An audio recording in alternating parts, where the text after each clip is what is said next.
Good afternoon. My name is Josh Wechsler. I'll be moderating today's panel on the current landscape for the shipping capital markets. Just a little bit about myself. I'm a capital markets partner at the law firm of Fried Frank. We are based in New York, Europe, and Asia. We specialize in capital markets, M&A, asset management, and restructurings, and we have a particular focus on shipping, working for the issuers and the underwriters across all products up and down the balance sheet. Joining me today on the panel are three of today's leading bankers in the shipping industry. First up, we have Karl Fredrik Staubo, Managing Director and Head of Shipping Investment Banking at Clarksons Platou Securities. Clarksons Platou is a leading investment bank in raising public equity for shipping companies, having raised more than $32 billion US in equities and high-yield debt for the Maritime clients since 2010. Next up, we have Rikard Vabo, Managing Director, Head of Corporate Finance at Fearnley Securities. Fearnley's has been quite active in the shipping and offshore markets the last year, completing over 20 equity and debt issues within these sectors and a large number of public and private sale-leaseback and advisory roles. Some of their more notable deals include raises for Navios, Maritime Containers, MPC, Board Drilling, Eagle Bulk, and Songa Bulk. Last up, we have Todd Wilson, Managing Director and Global Head of Maritime at Jefferies. Todd runs the Maritime Investment Banking Group at Jefferies, where he has been there for over 3 years. Since 2002, Jefferies Maritime has completed over 50 transactions for shipping clients, including IPOs and other equity raises, leveraged finance, M&A, restructuring and advisory work, all with a total transaction value of almost $20 billion US. Gentlemen, thanks for coming today. Let's get right to it. Are the capital markets open for shipping, and where's investor sentiment right now? Why don't we start with you, Karl, and we'll work our way from, I think, from Norway to the US. Well, so year to date, we have seen the total amount of public equity raised for shipping to the tune of $1.6 billion. That compares to $2 billion last year, 2.3 in 15, and then back to 13 and 14 when the market was really open. We raised between $7 and $7.5 billion between US and Norway. So I would say that on the equity side, the market is in line with what we've seen for the past 2 years. I think some of the key differentiating factors is that for the last 2 years, we've been repairing balance sheets and providing runway.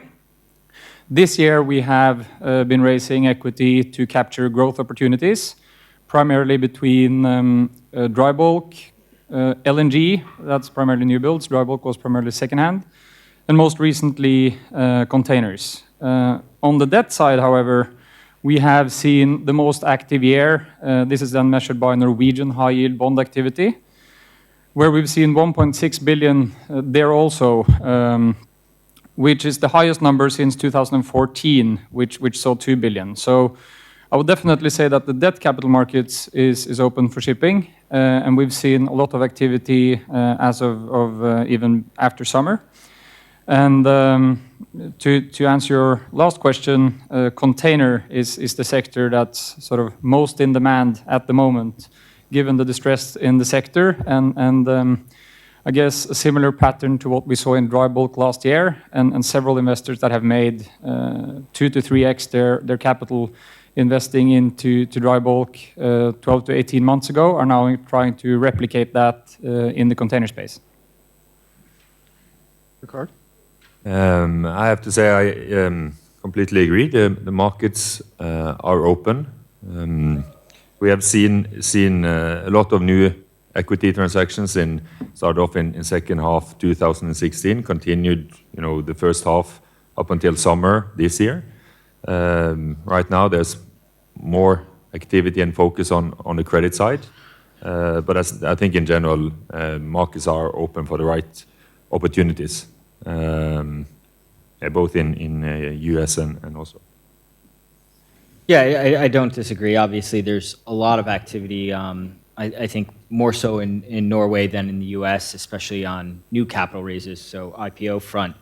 But I think all of us have worked on many transactions in the last 12 months. And the way I like to think about it is the overall capital markets, I wouldn't say are robust, aren't hot for shipping. But that being said, Jefferies has led or participated in public equity raises, private equity raises, public debt raises, private debt raises, convertible issuances, all in the shipping sector. And so the capital markets are definitely open for shipping. It depends on the company, it depends on the price, and it depends on the project. I think, from an IPO perspective, it's a little more challenging in the US. We haven't seen one in over 2 years now. But I think the capital markets are still there for shipping companies, again, given the right price, the right project, and the right company. So let's talk about that a little bit on the IPO front. So the U.S. markets have not been there for shipping IPOs in the last year and a half, 2 years. We hear Oslo, there are a lot of listings going on and new projects, new platforms. Could you talk a little bit about what we're seeing in Oslo and also some of the advantages to the Oslo listing versus the U.S. listing? I can start. Okay, you can start. You guys want me to take this one?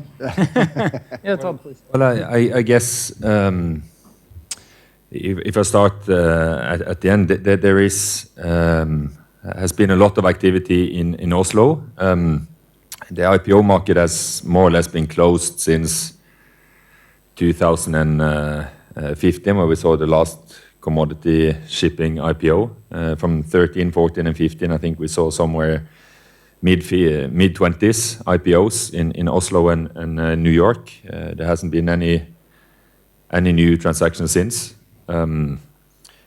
We have seen existing large publicly listed names having legacy debt and challenges with the financing that has not been able to or allowed new IPOs and arbitrage opportunities on pricing for new companies. So the companies that has been created over the last, I would say, 2 years has been typically distressed asset opportunities. And a fantastic market for that is the Norwegian market, where you have very efficient documentation, both time-wise and cost-wise, and also a well-functioning community of lawyers and analysts and etc.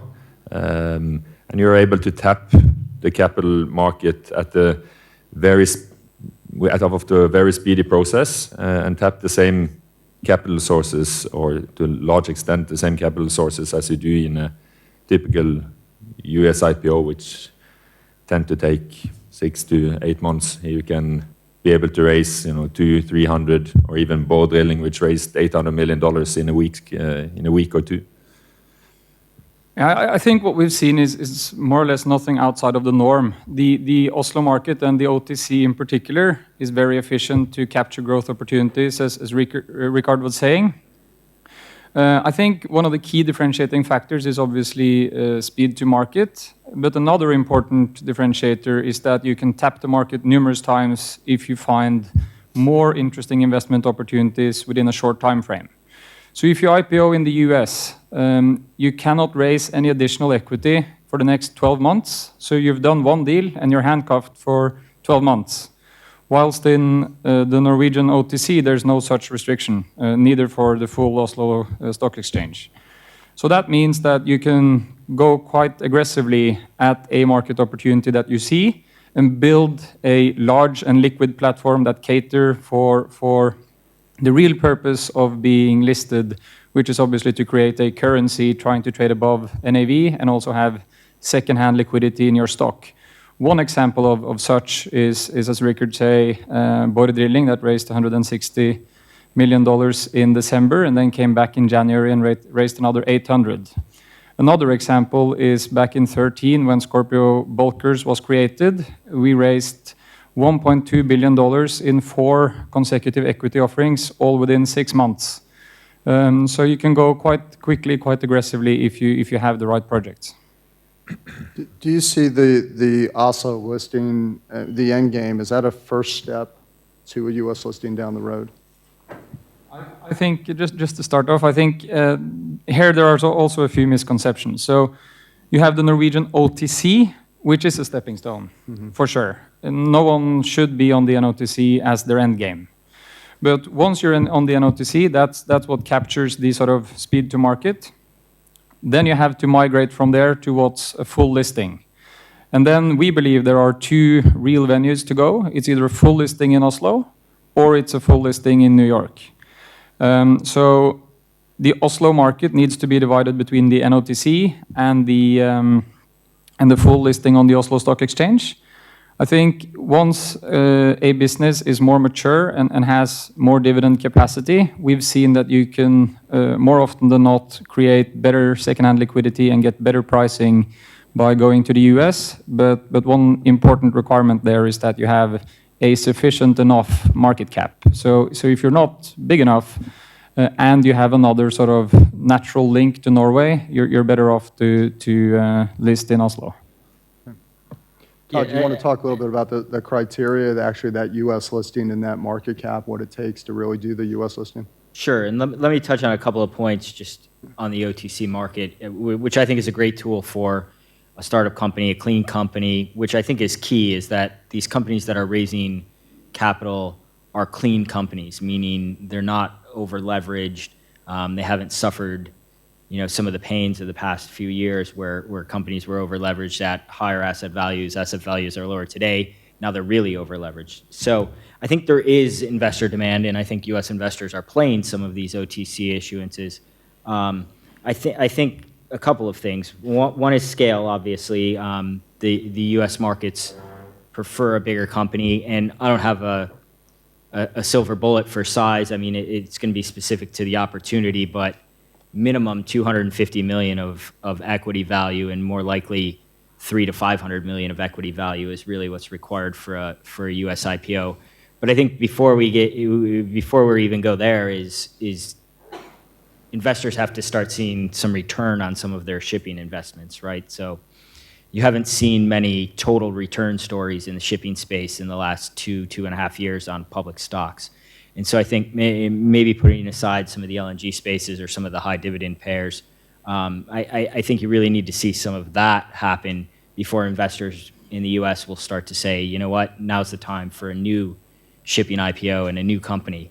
That being said, I think investors will line up as they have in the OTC market if a clean company with size that has a real downside protection with real upside to some of the trends that numerous research analysts before us today have tried to point out. If there's a real forward story, somebody also today has said everybody is greedy. U.S. investors are probably the greediest. So if there is something that's undervalued in the market today that looks like there's some green shoots for some real visible positive earning momentum in the future, I wouldn't be surprised if there was a U.S. IPO sooner rather than later. There's actually been some alternative ways people have been getting public over the last year, and primarily, I guess some people are calling it IPOs through M&A, IPOs through merger. The couple that we've seen are the Navigate product tankers, Scorpio deal, and the Quintana Golden Ocean deals. What are the pros and cons of these deals? Why do you see this as a good path for some of these companies, the smaller ones that want to get public? Why is this a better path than sort of waiting it out, building up your own investor base privately, and then eventually going public?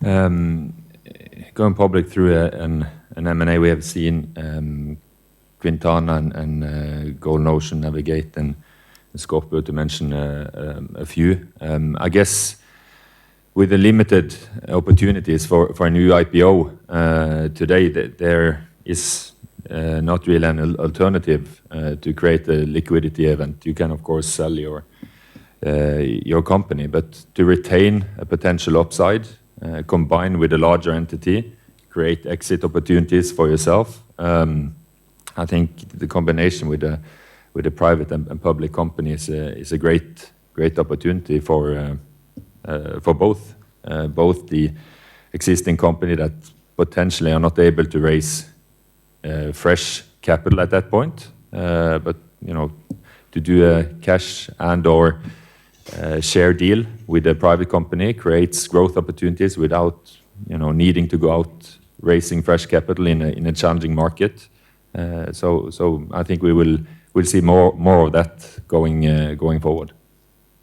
A couple of observations as well. I think it really depends on your rationale for going public. And if you have a private company and you exchange it into a public one and get shares, you're more often than not in a more liquid position than what you were before coming into the merger.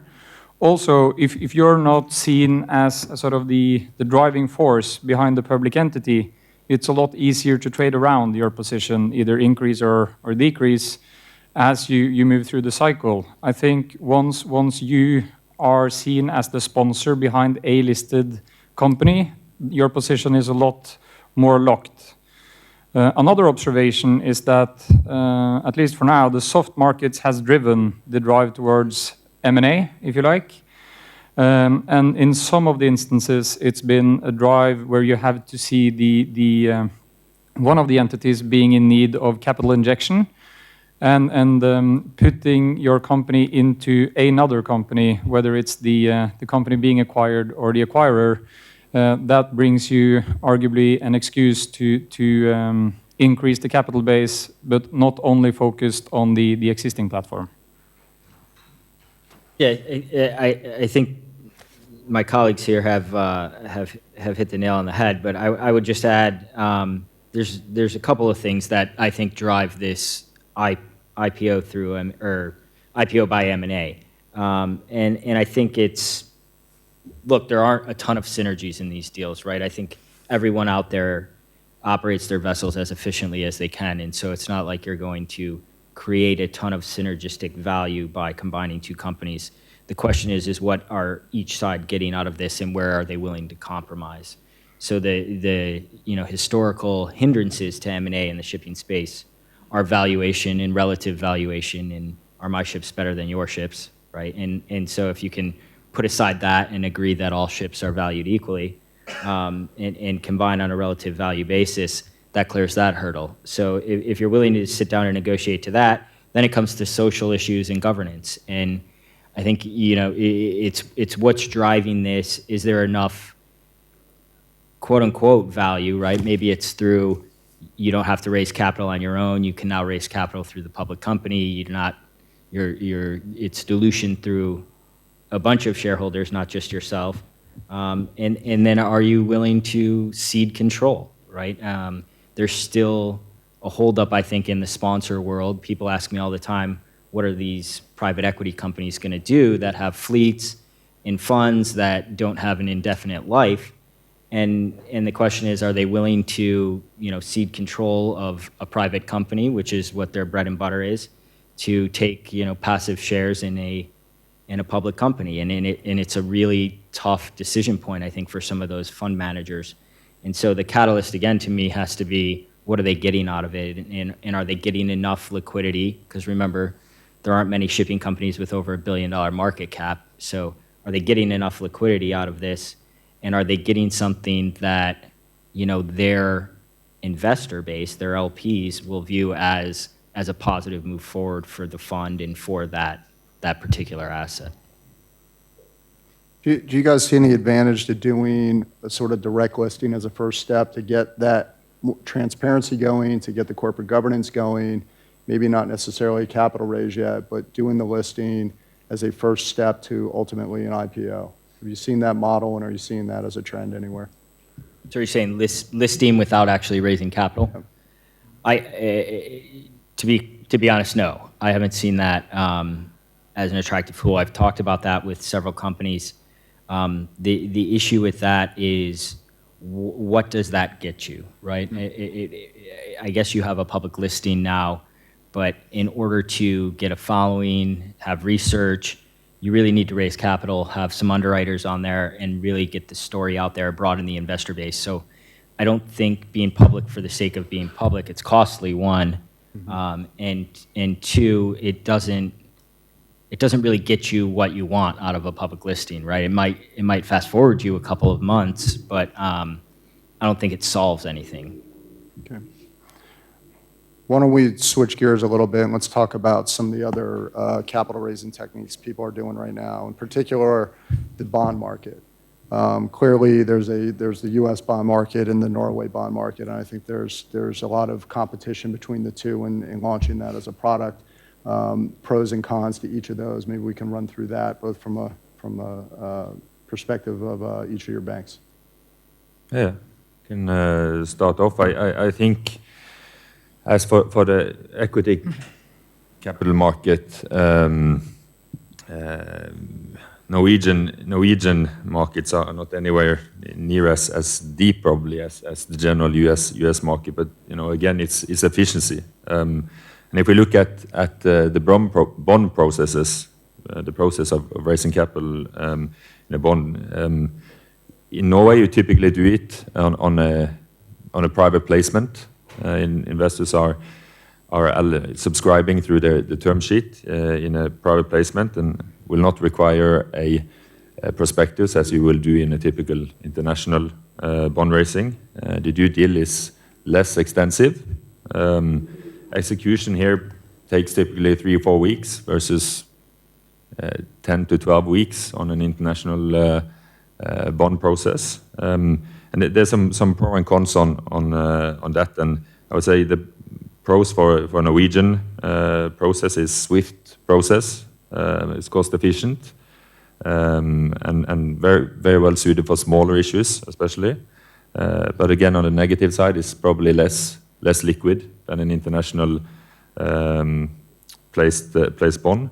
The positive with the international is probably the broadest distribution and legal protection for the investors. Negative is costly and comprehensive and time-consuming. The covenant packages, though, are more of a maintenance covenant than an incurrence covenant in the Norway bonds. Yes. Right. Okay. Yeah, I mean, the U.S. markets obviously, as he mentioned, provide a deeper investor base in your ability to do larger deals. Essentially, the size is unlimited, and that's both in the bond market as well as the term loan B market, which is something that shipping companies have had quite a bit of success accessing this year. Right, Navios, one of the MLPs, accessed it. International Seaways accessed the term loan B market in a big way, a $550 million transaction, which I think is the largest debt raised for a shipping company in quite some time. And so that's what the U.S. market offers. Now, what are the drawbacks? Time, yes. Typically it requires a rating. Now, you can do unrated deals, but it eliminates some of that deep investor base. And I would say then, the advantage of the U.S. market is ease of reaccessing that market. So once you've tapped the U.S. public debt markets, we'll call them in term loan B and high yield, you've created an investor base, and you now have a following, and so your next deal is incrementally easier. Again, one thing to highlight here is that the Norwegian bond market is a Norwegian documented bond. It's still international investors buying it. So most of the accounts that would buy into it would, in addition to Scandinavian accounts, be institutional investors out of the UK and the US and sometimes also out of Asia. And the Norwegian documented process is recognized by essentially all of the institutional investors focused on shipping. And it's, as Todd point out, they don't necessarily need a rating. It's still very efficient, but I would say, as Rikard was saying, once you get to a deal size substantially north of $200 million, you might be better off looking to the US market, but it's quite efficient up to sizes of that nature. What about other products, FollowOn Activity in the equity space? What are you seeing? Are you seeing converts, pipes? There's a variety of things to tap into right now. What trends are you seeing in terms of what people are going after in terms of path? I think part of this is linked to what we said earlier on, that follow-ons are mostly done on the, call it Norwegian OTC, when there is an aggressive growth vehicle at hopefully the bottom of the cycle. we've seen, a pipe is generally just a result of not having a large enough available shelf or having a too small market cap to be able to issue normal common shares. So I guess that really just depends on the issuer. I don't think there's a trend to say that pipes have become more normal or less normal. In terms of already existing platforms that are considering to do follow-on offerings, I think at the moment, the only, call it, shipping segment that is trading at a premium to the underlying steel value is dry bulk. Every other segment is more or less trading at a discount, which means that it doesn't really make any sense to issue equity for growth initiatives if you have to sell at a dilutive position to your existing fleet. So I think we need to see share price appreciation across the board for all the other segments than dry to see any significant follow-on offering activity, unless there are for segments that are in a forced position and have to raise equity as part of a refinancing or because of a challenging cash position. I might add some in terms of trends we are seeing, and I would say the lack of bank financing will affect. First of all, I think it's very positive for the existing shipping names and very exciting time we are entering. But I think that gap of capital will be replaced by bonds to a large extent, but also we will probably see new products with credit, with some equity link products coming up over the next couple of years. But right now, to a large extent, will be replaced by secured and unsecured bonds.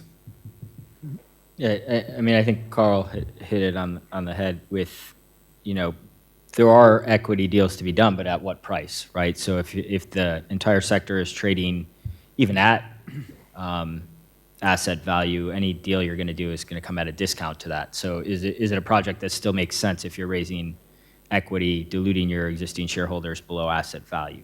So there are other tools, right? There are convertibles, which a few shipping companies have tapped in the last, call it 6 to 12 months. And to me, you could either call that cheap debt or cheap equity, right? It's a chance to sell equity at a higher price and pay a slight coupon, sometimes slightly more than your dividend, but usually less than what your theoretical next cost of debt would be on an unsecured basis. So there are definitely tools. As I said, Jefferies, and I think Clarksons and Fearnley as well, have raised capital in various structures, whether it be convert, debt, equity.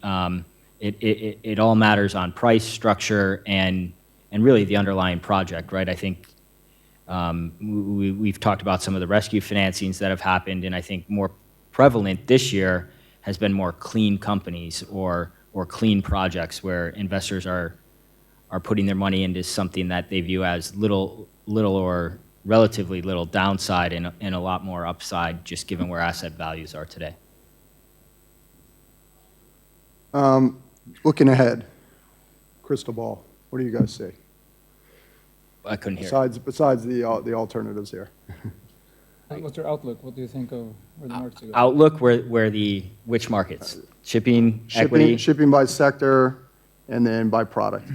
Look, I think, somebody said this to me earlier, so I'll say it. There's still too many ships on the water, right? I think that's the fundamental problem. There's still, global demand is pretty strong, aside from maybe some of the offshore sectors, across the board, right? There are container lifts in the U.S. are at record highs every month, but the container companies still aren't making money. So that tells me that it's kind of perpetually oversupplied. That being said, there are sectors I think that are closer to recovery than others. LNG seems to be the one mentioned most often today. I think there is some, again, given the demand growth, some interest in the container sector, albeit a lot of those companies, legacy companies, are still challenged from a leverage perspective. From crude product, which one of those turns first? I think they have to turn together. I think it's tough to say one will do markedly better than the other for any sustained period of time anyway. But and again, stepping back from the capital markets, which is what really matters to me, I think investors are there. If there was a liquid opportunity that had, relatively little downside and some real visibility into some upside, investors are ready. They're looking at undervalued sectors. There aren't many undervalued sectors out there today. And you could argue almost across the board, shipping stocks are undervalued. Yeah, I agree with that. I would say right now we are getting better utilization every day that passes. We are all tired of weak markets, and Martin earlier today showed rates well below 10-year and 20 and 30-year averages. The capital market is also extremely difficult. Take an example like Transocean. If you go back to May, you had a good start of the year. It came down with oil price. Since then, the oil price has gone from 40 to low 40s to high 40s. You have seen higher fixture activity. You have seen M&A activity, which tends to be positive in terms of negotiation power, etc., etc. But still, the share is flat at $7-8. You can buy a ultra deepwater rig for $250 million on the steel basis for end 2018, which seems ridiculous. And this market will not die. I think the stars are aligned for many of our sectors. Very few orders. Banks are more or less closed for new initiatives. Order books are marginal. If you look at the order book 9-12 months from now, it's more or less in line with 1 year demand growth. We saw Staubo showing overall order books at 9.5%. Take that picture, 12 months from now without any new orders, and you get pretty excited, I think. And we have had a weak sentiment for long. So a big driver here, whether or not it impacts the business direct, is oil price. And I think we are relatively positive on oil price. And with these major fundamentals going in place, I think it's just about a month from this market really taking off. And then I'm talking about dry bulk and tankers and containers and ultra deepwater rigs, etc. So I'm very excited. Fearnley is excited. 5-year VLCC. I just looked at some implied valuations on existing well-reputed companies. Buy a 5-year VL at low 50s. Capes you can buy implied at $25 to $30 million. Ultra deepwater rigs at 250 with the best operators in the world.